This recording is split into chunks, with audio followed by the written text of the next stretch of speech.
Welcome to the Cheating Wife Stories channel. Looking back, I often wonder how my life might have turned out if I hadn't accepted an invitation to that fateful business seminar in New York. It was there, amidst the clinking of glasses and polite laughter at a corporate mixer, that I first caught a glimpse of Lisa Gravois. She wasn't the center of attention, yet her mere presence seemed to cast a magnetic pull over everyone in the room. I was captivated, though the thought of speaking to her seemed laughable. She appeared so far out of my reach that it felt futile to even try. My career at the time was on the rise. I was a young software salesman with an impeccable track record, earning respect among colleagues and competitors alike. A chance conversation with a mutual acquaintance at that same event led to my introduction to Lisa. Though brief, our exchange left me stunned. Her sharp wit and understated elegance were disarming, and for the first time, I allowed myself to entertain the idea that maybe, just maybe, I could be part of her world. Lisa's background, however, was an entirely different story. Raised in opulence and groomed to take her place within her family's perfume empire, she had lived a life that most people could only dream of. Her rebellious streak, though, had earned her a reputation for challenging the traditional expectations of her family. While her brothers seamlessly fell in line with their parents' vision, Lisa's defiant independence made her both a source of frustration and fascination for those around her. Our courtship wasn't without its challenges. Lisa's parents, staunch in their belief that I wasn't good enough for her, made their disdain abundantly clear. Every dinner, every event, every encounter with her family carried an undertone of judgment. Lisa, to her credit, seemed unfazed by their disapproval, brushing off their remarks with confidence that left me in awe. It was her unwavering choice to be with me that eventually gave me the courage to ignore their disdain. The prenuptial agreement, as contentious as it seemed at the time, became the linchpin that allowed our union to move forward. Lisa's insistence on a no-children clause surprised me but didn't deter my commitment to her. I chalked it up to her upbringing. Her family valued legacy through wealth and enterprise, not necessarily through offspring. Although I yearned to one day be a father, I set aside my dreams, convincing myself that love would be enough. For 3 years, our marriage was everything I had hoped for. We traveled the world, attended glamorous events, and lived a life of luxury that still felt surreal to me. Yet beneath the glittering surface, cracks were forming. Lisa's frequent absences for work began to take a toll on our connection. While I chose to believe that her passion for her career was the culprit, subtle signs began to emerge that something else was amiss. It wasn't until I stumbled upon a photograph in a newspaper gossip column that I realized just how much of our life together had been built on half-truths and hidden secrets. I stepped into the house after a grueling day at work, only to be met with a fury I had long anticipated.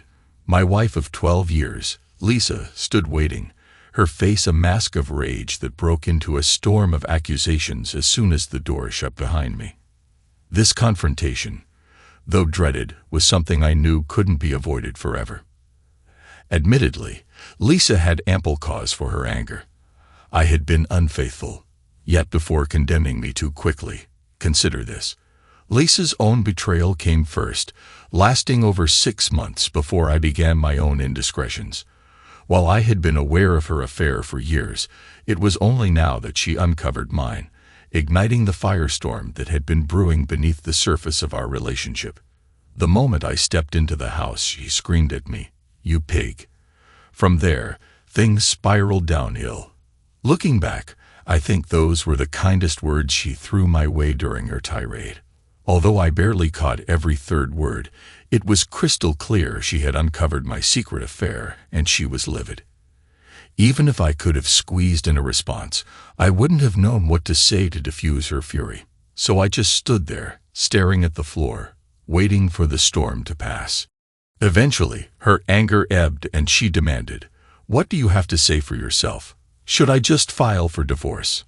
In a quiet voice, I replied, "Well, for starters, I've known about your affair for the past 9 years. So yes, maybe divorce is the right step." "What?" she gasped, her face losing all color. "What are you talking about? Calmly, I opened my briefcase, pulled out a set of photos, and handed them to her, evidence of her infidelity.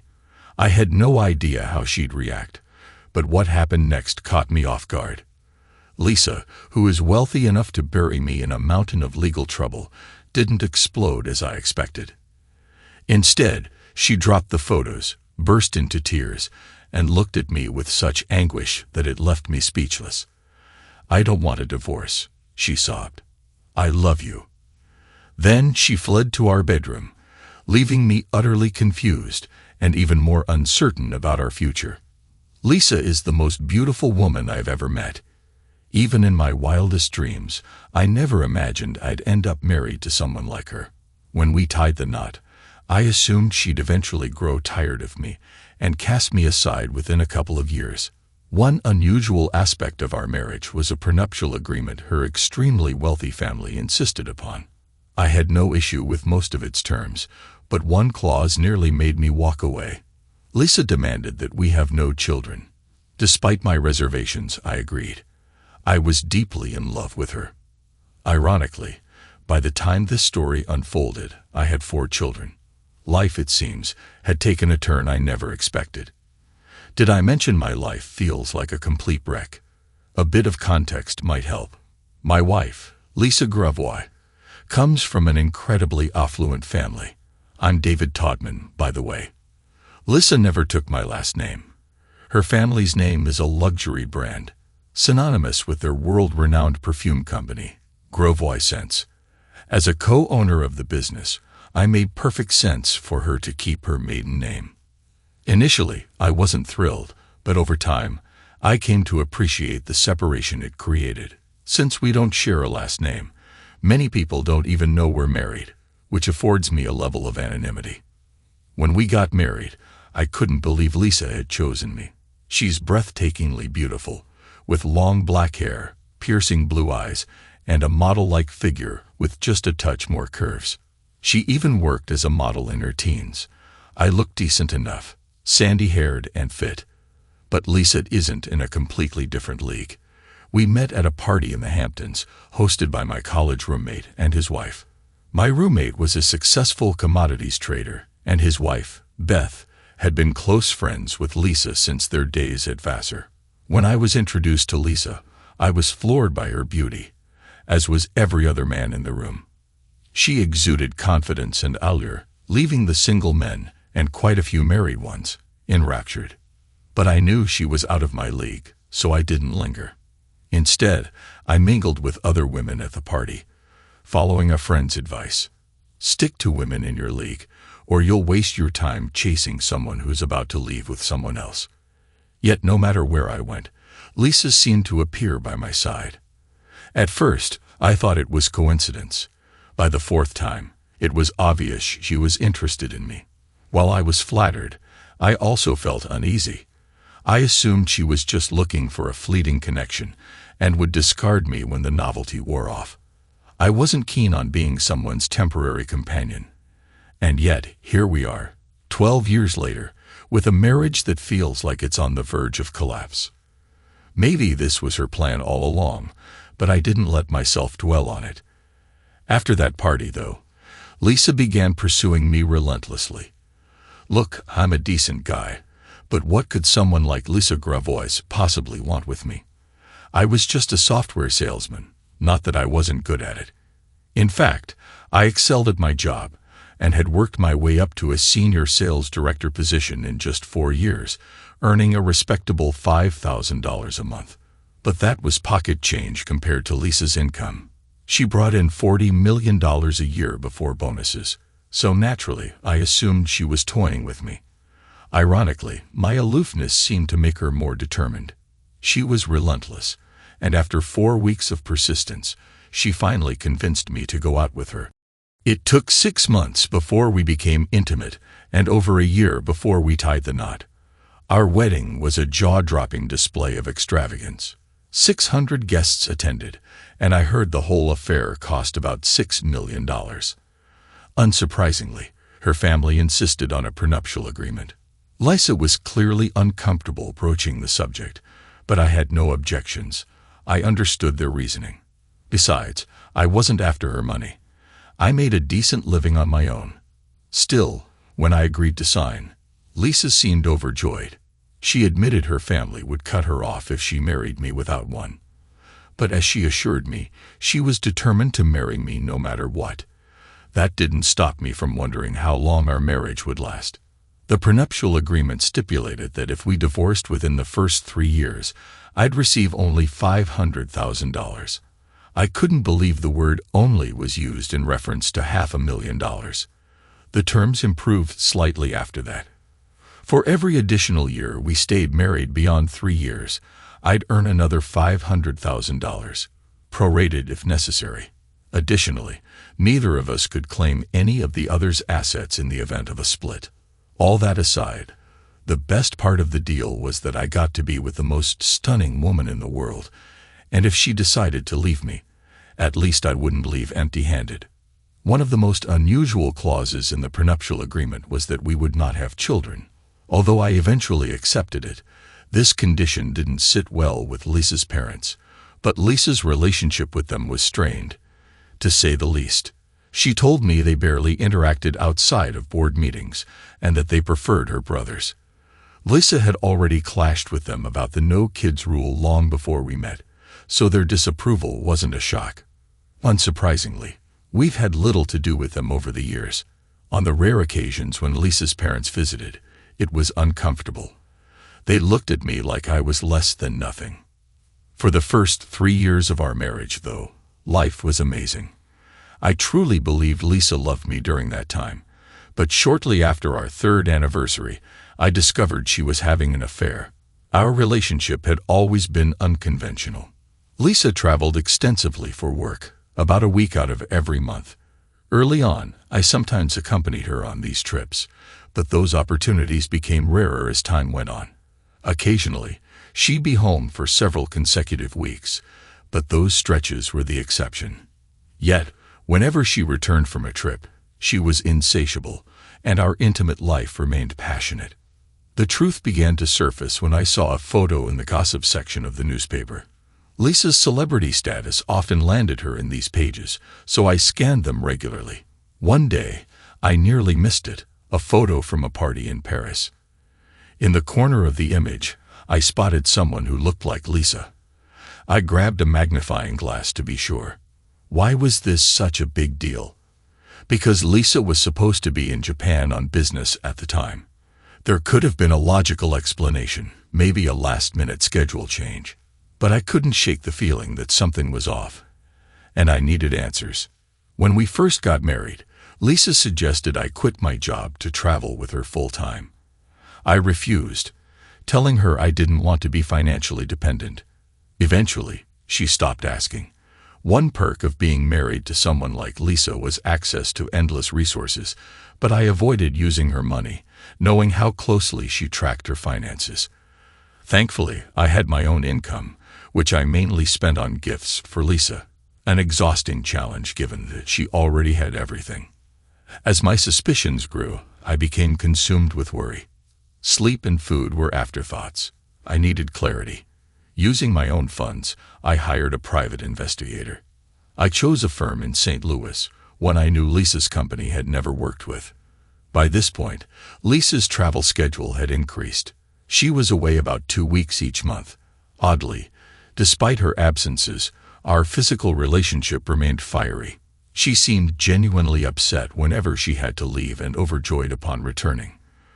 For a while, I almost convinced myself I was imagining things. But deep down, I knew something wasn't right. A month later, I received the investigator's report, and it hit me like a ton of bricks. The truth was devastating. The report confirmed that Lisa's lover was Gerard Lovell, whose family held up a powerful legacy in European banking. The Lovells owned a network of banks, and Gerard served as president of their holding company. He and Lisa had known each other since childhood, and at one point, everyone assumed they'd marry. But their relationship ended. Lisa married me, and Gerard tied the knot with Teresa Apopoulos, the daughter of a Greek shipping magnate. Together, Gerard and Teresa had 3 children. The report went into painful detail. Apparently, Gerard and Lisa had split because Gerard wanted children, and Lisa adamantly didn't. His family had even threatened to disinherit him if he agreed to her terms. Then I read something that made it all click. Gerard's wife had passed away 6 months earlier. With Teresa gone, nothing was stopping Gerard and Lisa from reigniting their relationship. For 5 days, I was a mess, trapped in a fog of sadness and confusion. Gerard had been Lisa's first love, and it was clear their connection had been reignited. What I couldn't understand was why Lisa hadn't left me. Whenever she came home, she was all over me, loving, attentive, even passionate. If I hadn't known better, I would have believed she truly cared for me. She seemed overjoyed to see me, and our time together was as intense as ever. But as messy things already were, they were about to get worse. When I first read the report, my gut reaction was to confront Lisa and demand a divorce. But after taking some time to think, I found 3 reasons to stay. First, I was still in love with Lisa, despite everything. Second, our physical relationship was undeniably amazing. And third, there was the financial incentive. Thanks to our prenuptial agreement, I earned roughly $1,370 for every day I stayed married to her. From a purely practical standpoint, it wasn't a bad deal. I decided to hold off on making any decisions until Lisa returned from her next trip. In the meantime, a reckless thought began to take root. If she was cheating on me, maybe I should do the same. Even then, I wasn't sure I'd actually go through with it. As I mulled over my options, Thelma Johnson, one of my sales associates, came into my office. Thelma was attractive, maybe an 8.5 compared to Lisa's 11. She had a great figure, a kind demeanor, and was an excellent salesperson. Recently divorced, she'd caught her husband cheating, but didn't seem particularly heartbroken about it. "You've been off all week," Thelma said. "Anything I can help with?"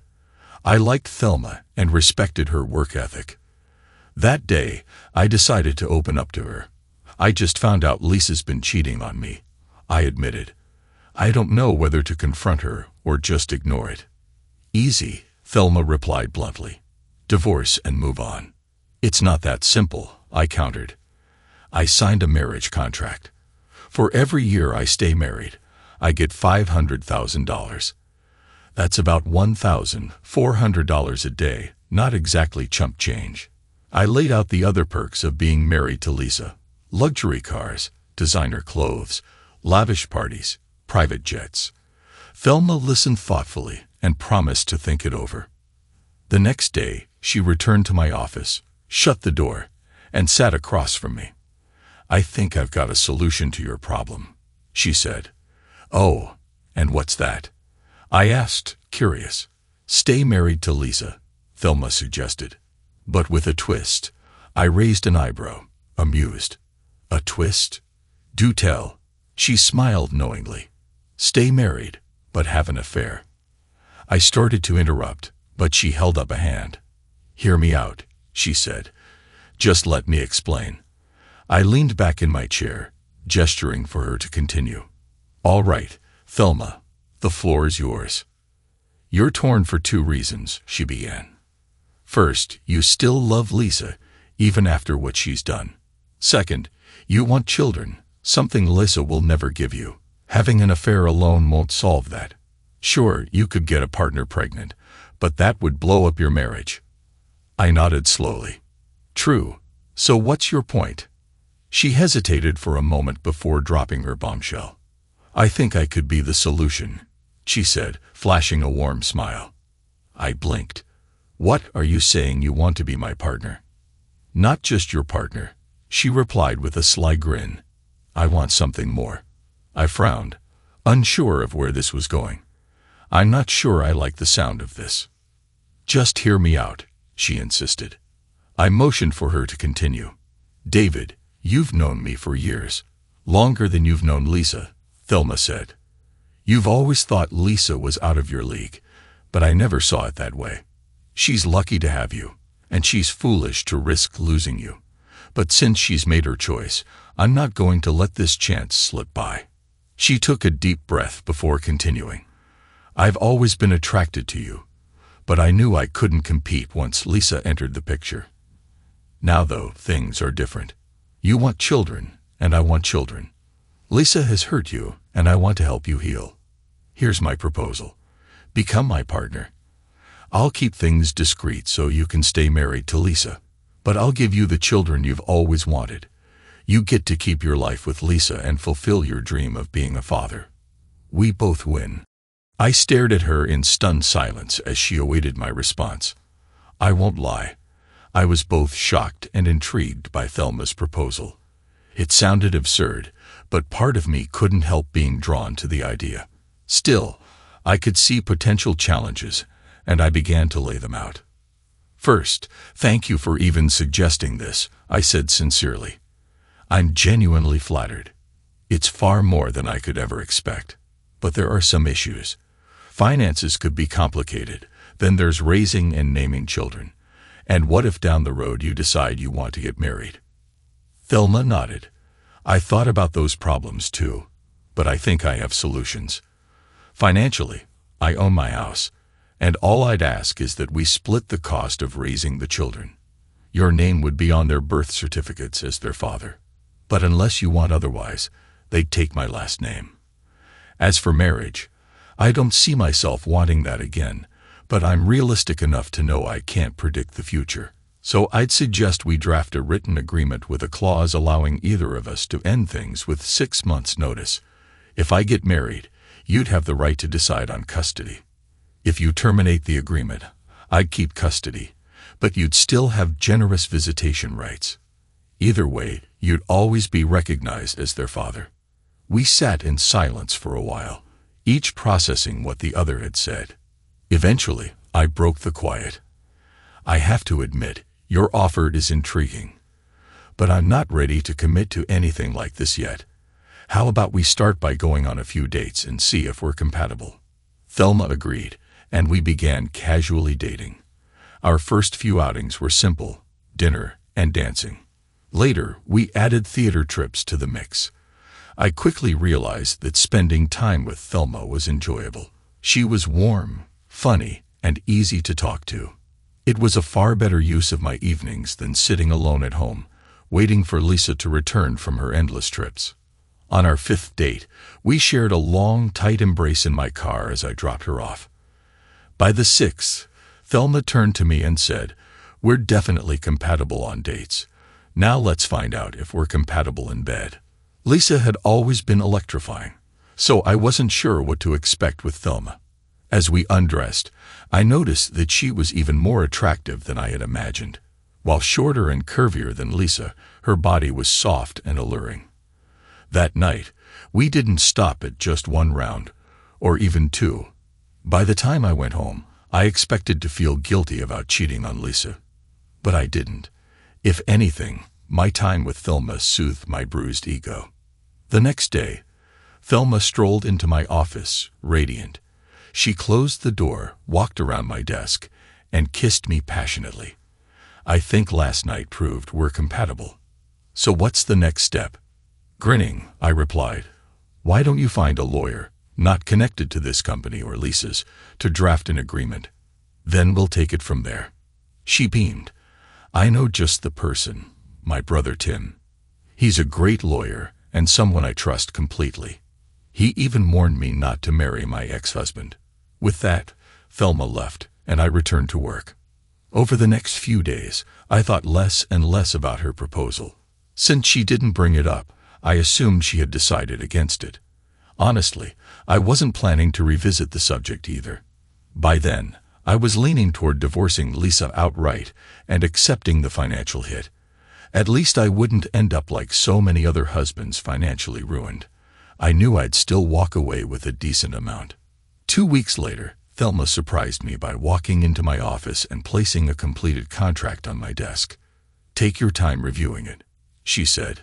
"Make any changes you want. If we both agree, we'll sign it in front of my brother. We'll have witnesses and a notary." I was stunned. She hadn't mentioned the idea since our night together. And we hadn't gone out since then either. I'd assumed the whole plan was off the table. Yet now, here it was, an actual agreement in black and white. Almost instantly, my thoughts shifted back to the idea of taking Thelma as my partner and having children with her. Tim, her brother, turned out to be incredibly thorough. He brought up questions Thelma and I hadn't even considered. One, in particular, struck me deeply. What would happen to the children if something happened to Thelma or me? The question sent a chill down my spine. Tim, however, had a clear solution. If Thelma passed away, he and his wife would raise the children unless I wanted custody. If I was still with Lisa and chose not to take full custody, I'd still have unlimited access to the children, and they'd be informed that I was their father.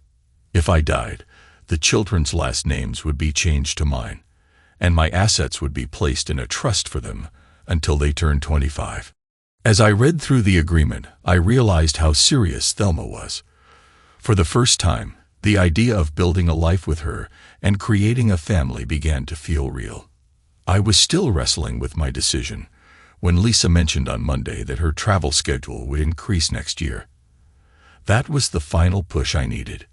The very next day, I told Thelma to schedule a meeting with her brother Tim to finalize things.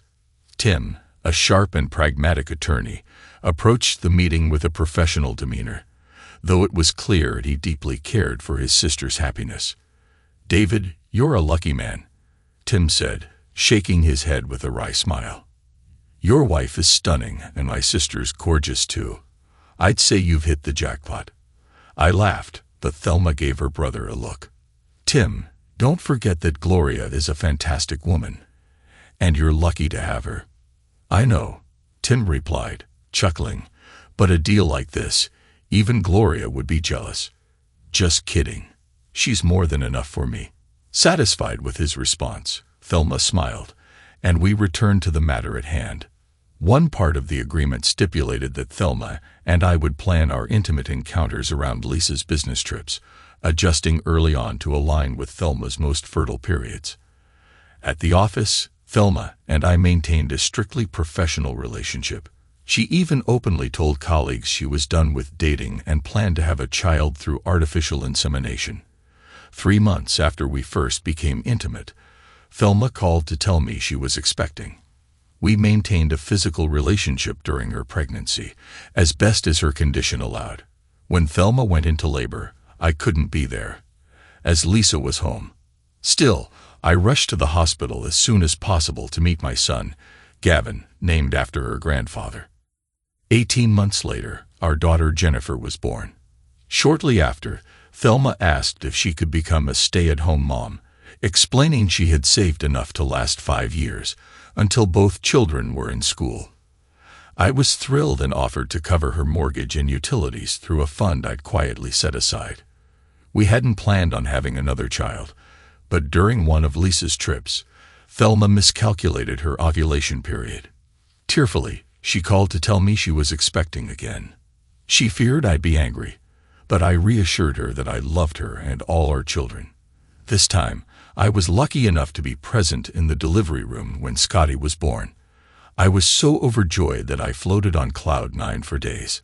Before Scotty's birth, Thelma and I agreed it was time to prevent more pregnancies. After some discussion, we decided to leave it to a coin toss. Thelma would have her tubes tied if it landed heads, and I'd get a vasectomy if it was tails. The coin came up heads, and Thelma underwent the procedure. For a while, life seemed to settle into a comfortable rhythm. Then Lisa's travel schedule was abruptly cut back. This threw a wrench into my arrangements with Thelma. If Lisa wasn't traveling to see Gerard, I felt hypocritical sneaking away to see Thelma. As nonsensical as it seemed, the change disrupted everything. When Lisa canceled her trip, she appeared genuinely happy, which made me feel relieved. Thelma, however, was thrilled at first. But as the weeks passed, both women began to grow increasingly frustrated. Lisa wanted to spend more time together, insisting we needed to reconnect. Meanwhile, Thelma was upset that we hadn't been intimate in nearly 6 weeks. Although I continued to spend time with Lisa, my guilt often affected my performance. My life was unraveling, and I felt powerless to fix it. Then one evening, I came home to discover that Lisa had found out about my infidelity. She confronted me, and instead of denying it, I finally said, "You're right. Maybe we should just get a divorce." Lisa's reaction shocked me. She stared at me, then burst into tears. "I love you. I don't want a divorce," she cried before running to the bedroom. I followed her, confused. When I found her lying face down on the bed, sobbing, I sat beside her and pulled her close. "You were right, Lisa," I said gently. "We've been drifting apart for years. I thought you wanted a divorce." "No," she choked out. "I don't want that." "Then why bring it up?" I asked, completely baffled. "I thought it would wake you up. Make you realize we need to fix our marriage," she admitted between sobs. "Oh," I murmured, struggling to find the right words. Finally, I confessed. "Lisa, I've known about your affair with Gerard for years. I assumed you were ready to leave me and be with him." Lisa gasped, her face pale with shock. "Oh my God," she whispered. "Why didn't you ever say anything?" "At first, I was so hurt that I was ready to confront you and ask for a divorce," I admitted. "But over time, I realized I'd only hurt myself financially, and honestly, I still loved you. But the pain was overwhelming, and I was almost ready to file for divorce. Then someone at work gave me another idea." Lisa's tear-streaked face showed pure bewilderment. She had no idea I knew about her affair or that I had been unfaithful myself. "So you have a partner," she said quietly, her voice breaking. "You're cruel. Get out of here and leave me alone." For the first time, I realized the full scope of the damage we had done to each other. With every passing moment, the situation grew more surreal. Why on earth was Lisa furious with me for having an affair when she was the one who started hers? Taking this as my chance to escape the madness, I decided to spend some time with Thelma and the kids. When I arrived at Thelma's, she pulled me into the bedroom before I could even explain what had happened. Afterward, we finally talked. "I thought you'd lost interest in me," she admitted softly. "With Lisa being home all the time, I started convincing myself that I didn't need you anymore. But honestly, I was going crazy thinking about life without you." I filled her in on the strange encounter with Lisa and her emotional outburst. To my surprise, Thelma began to cry. "Why are you upset?" I asked when she had calmed down a bit. "It's obvious Lisa still loves you deeply," Thelma said, her voice trembling. "She'll do whatever it takes to keep you." "That doesn't make sense," I replied. "First, Lisa told me to leave. Second, she's been happy with Gerard for nearly a decade. How could she still love me?" "I don't know," Thelma said through her tears. "But something's changed, and she clearly doesn't want to let you go. It's not fair. She's the one who left you, and I want you." Nothing about the situation made any sense anymore. In the face of it all, I kissed Thelma, made love to her again, and tried to clear my mind. By the next morning, after another round of closeness, I headed to the office, hoping to begin untangling the mess my life had become.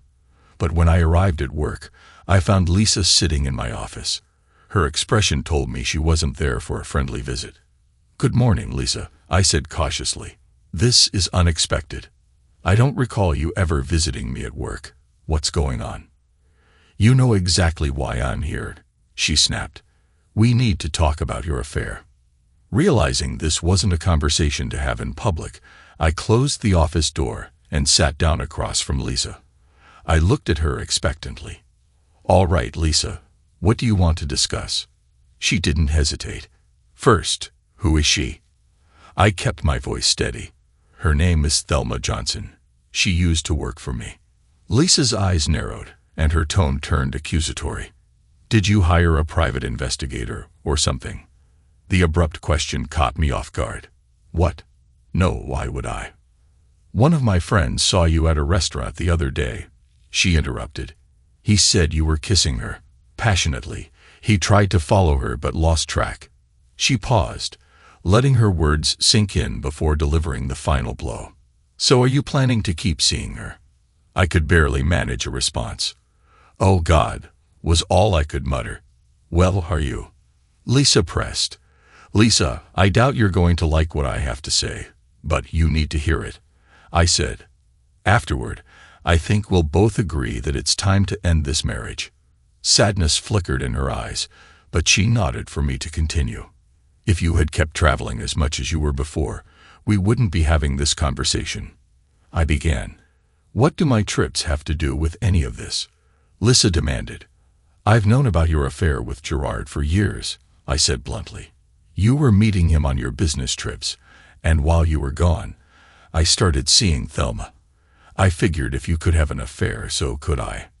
Lisa's face hardened. "Do you have a child with her?" "Sit down, Lisa," I said firmly. "No, I don't have a child with her. I have 3. You've always known I wanted children, and you never did." Lisa sat silently for a long moment, processing the information. Finally, she stood. "I need time to think this through," she said quietly before leaving. "I figured it would only take a day or 2 for the company lawyers to draw up divorce papers. In the meantime, I decided it was safer to stay with Thelma, while Lisa processed everything. That night, being with Thelma and the kids brought me a sense of relief, and for the first time in a while, I felt happy. The next morning, Lisa called my office. Expecting to hear that the papers were ready, I picked up the phone only to be blindsided by her request. "I want to meet Thelma and your children," Lisa said. "What?" I asked sharply. "Listen, Lisa, I know you're upset, and we can argue about whether you have a right to be, but I won't let you drag my kids or Thelma into this mess." "David, I promise," she said, her voice calm and measured. "I won't do anything to upset, embarrass, or hurt your kids, Thelma or you. I just want to meet them. I'll even bring a nanny to help with the kids while Thelma and I talk. If you still want a divorce after this, I'll respect the terms of our agreement." I hesitated, considering the potential fallout. If the meeting went poorly, it could make everything worse. But it also seemed like the fastest way to resolve things. "I'll need to talk to Thelma," I said cautiously. "If she agrees, when and where?" "How about tomorrow morning at 10, at our house?" Lisa suggested. When I told Thelma about the plan, she wasn't happy. "If you see us side by side, you'll realize she's better than me," she said, her voice tinged with insecurity. I rolled my eyes. "This isn't about comparing you two. It's the quickest way to finalize the divorce." Reluctantly, Thelma agreed. And with that, I braced myself for what was sure to be an unforgettable meeting. The next morning, I brought Thelma and the kids to Lisa's house. Thelma seemed overwhelmed by the grandeur of the estate, while the kids were buzzing with excitement after I told them about the pool, game room, and even an ice cream bar inside. Instead of walking in as I normally would, I rang the doorbell. To my surprise, Lisa herself answered the door. Typically, one of the household staff would handle it, as there were always a few around during the day. "David," Lisa greeted me with a smile. "This is still your home. You don't need to ring the bell." I wasn't sure what kind of welcome to expect. I replied hesitantly. Lisa introduced us to a kind-looking middle-aged woman. "This is Helen, the nanny. She'll take the kids to the pool while we talk. We'll sit in the kitchen where we can keep an eye on them." In the kitchen, Lisa offered drinks. I wanted whiskey but settled for a Pepsi, given the circumstances. Thelma asked for water, and Lisa poured herself a glass of wine. I felt a twinge of annoyance. If I'd known wine was on the table, I might have chosen differently. Lisa started the conversation with a direct approach.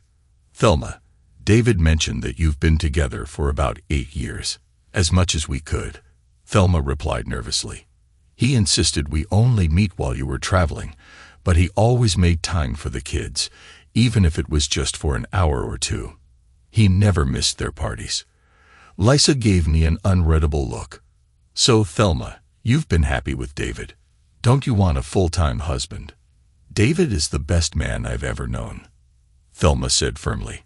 "He's a better part-time husband and father than most full-time men I've met. So no, I don't want anyone else. I want what David is willing to give me." Lisa's expression softened, and I noticed a tear slip down her cheek before she quickly wiped it away. She turned to me. "David, could you check on the kids? I'd like some time alone with Thelma." I glanced at Thelma. Though she was visibly anxious, she gave me a small nod. I kicked off my sandals, sat by the pool, and let my feet dangle in the water as I watched the kids splash around. Regret lingered in the back of my mind. Regret that Lisa had never wanted children and had chosen infidelity. Occasionally, I glanced toward the kitchen window. At first, Lisa seemed to be doing all the talking. Then Thelma spoke, and Lisa began crying. Their conversation continued with the two women taking turns. At one point, Thelma started writing something down. Eventually, they were hugging and crying together. Lisa appeared at the door and called me back inside. Reluctantly, I stood and returned to my chair, unsure of what to expect. A part of me wanted to ask if whiskey was still an option, but I thought better of it. "David," Thelma said, reaching for my hand, "we've come to an agreement." My stomach sank. "Okay," I said cautiously. "Am I going to hate this?" Lisa gave me a faint smile. "We'll let you decide."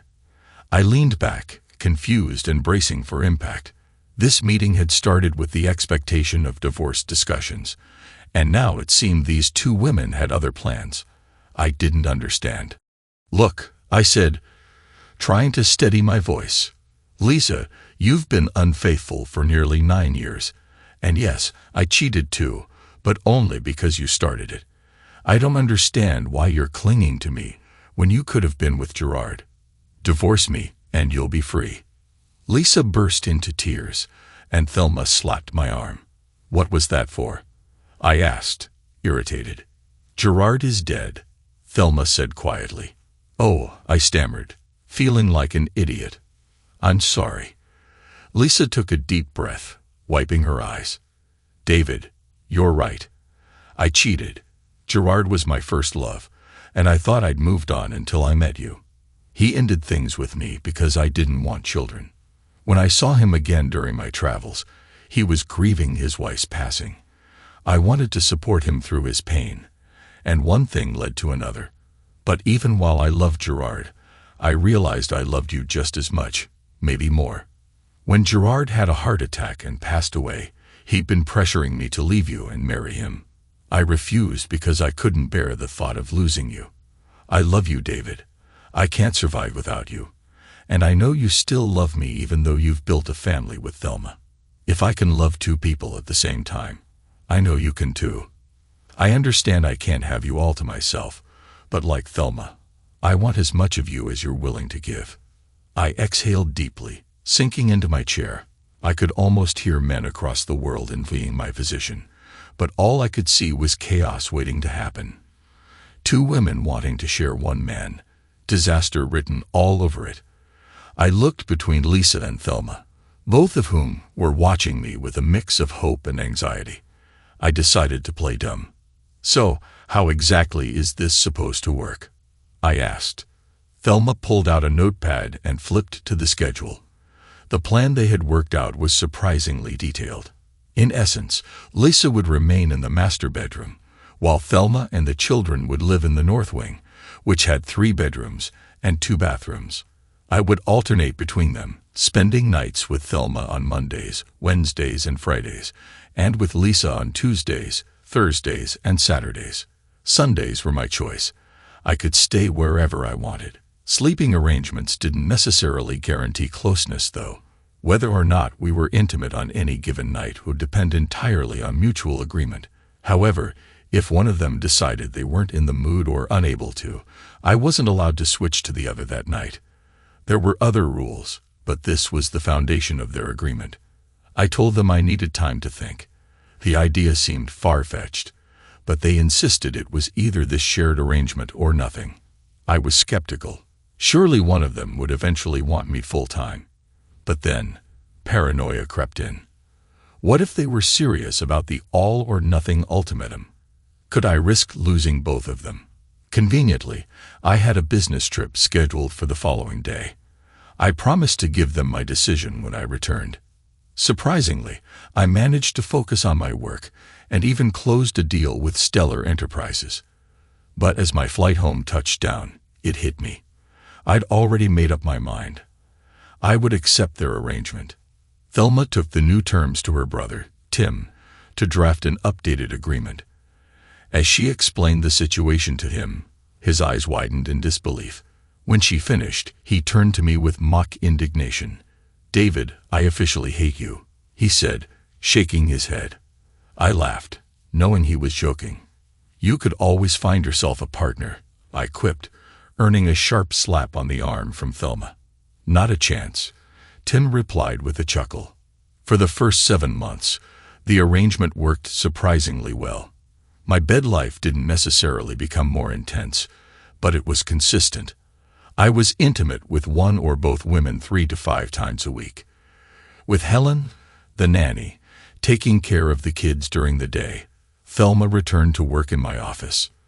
Lisa, initially wary of this, resolved the issue by offering Thelma a better-paying job with excellent benefits. Thelma now worked for Lisa and seemed genuinely happy with the arrangement. But then, just shy of the 7-month mark, I came home one evening to find both women waiting for me in the dining room.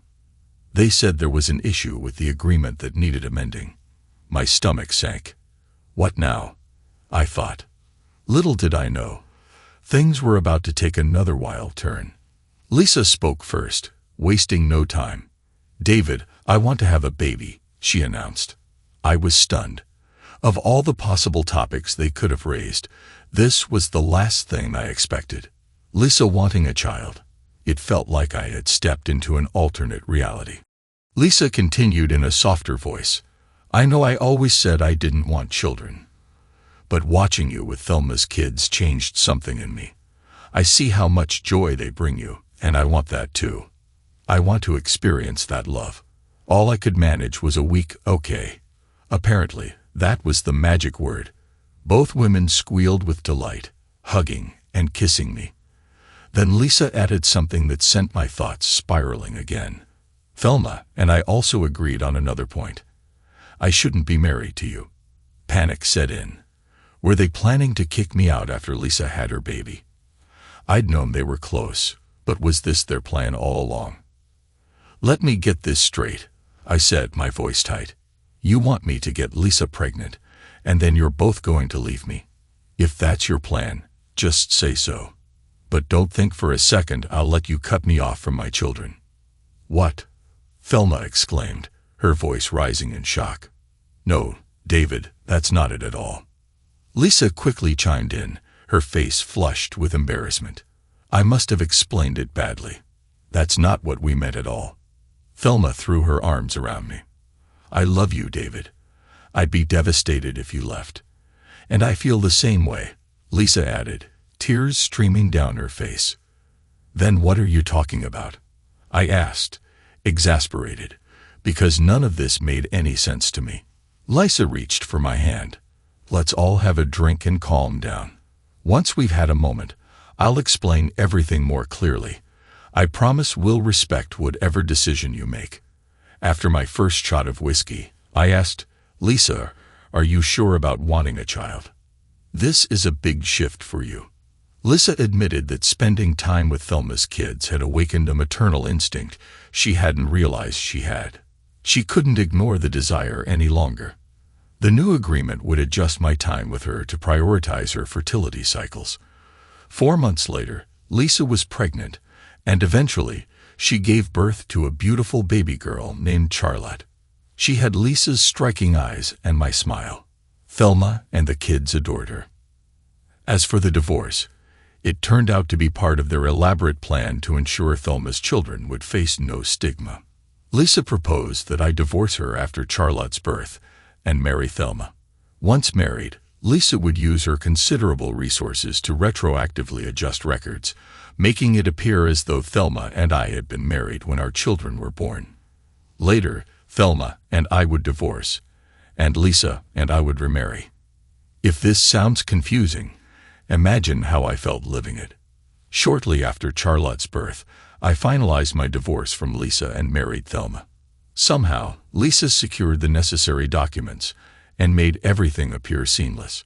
When I asked why they didn't just alter the records without going through the motions, they simply replied, "That's a woman's business." I didn't argue. The only downside to Lisa having a baby was that her parents now visited more frequently to see their granddaughter. It added a new layer of complexity, as I was sure they didn't buy Lisa's story about having an assistant always present. Their curious glances confirmed as much. And the kids. When they were young, they didn't think much of our unconventional family setup. As they grew older, we explained that their mothers were close friends and that I had been married to each at different times. The finer details could wait until they were adults. In the end, our family wasn't traditional, but it worked for now. The complexity of human emotions often defies simple explanations. And as our unconventional arrangement evolved, so too did the intricate tapestry of our lives. From the outside, our lives resembled a modern fairy tale wrapped in drama.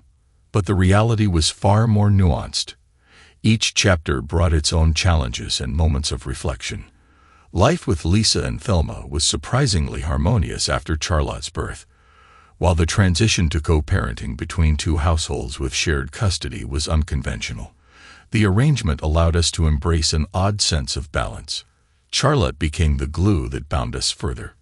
With her first smile, giggle, and tentative steps, any lingering tensions seemed to dissolve in the sheer joy of watching her grow.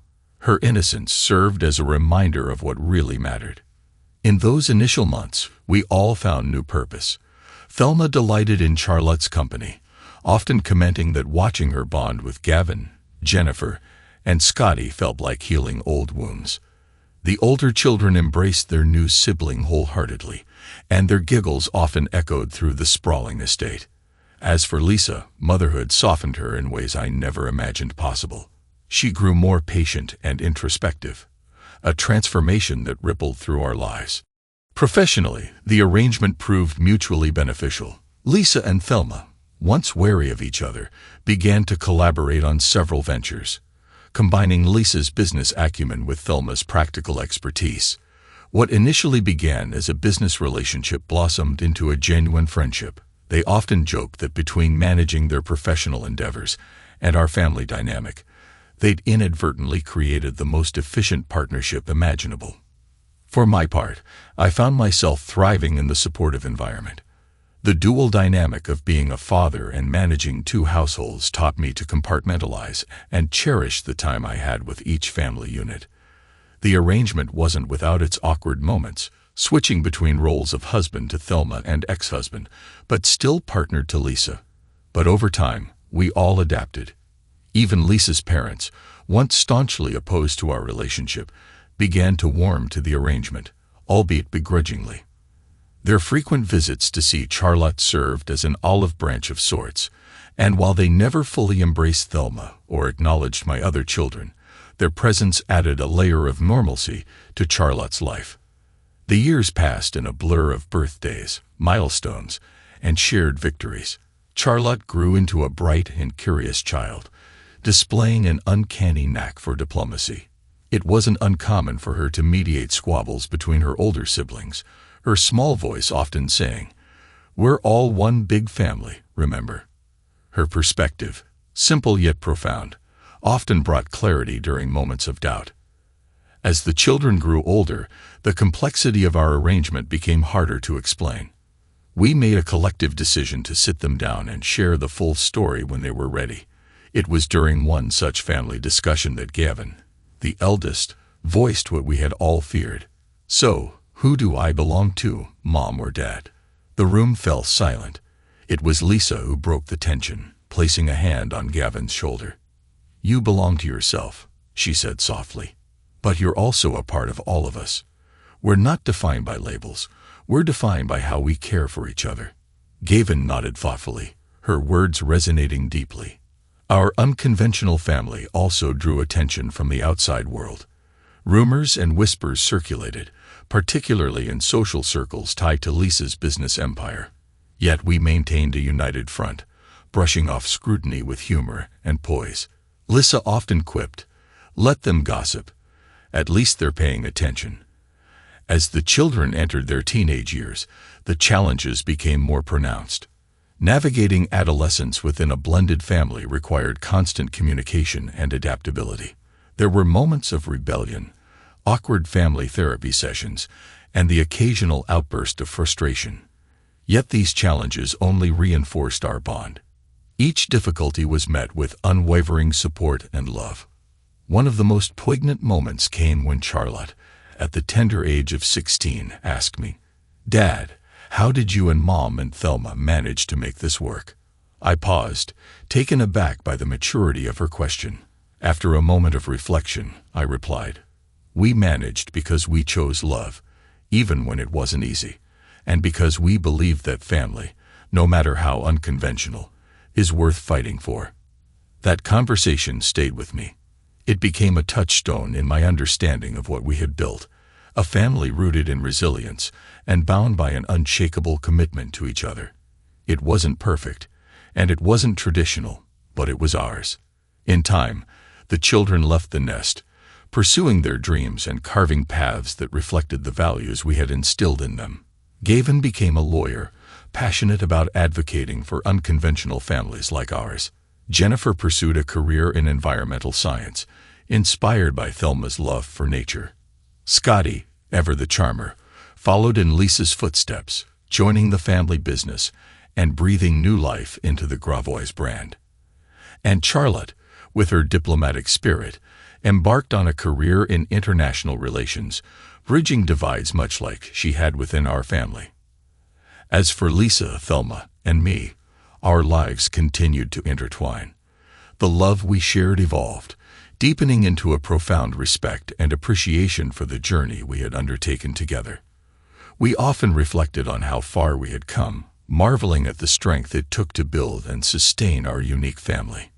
In the twilight years of our lives, we found ourselves sitting together on the veranda of the estate, watching the sun dip below the horizon.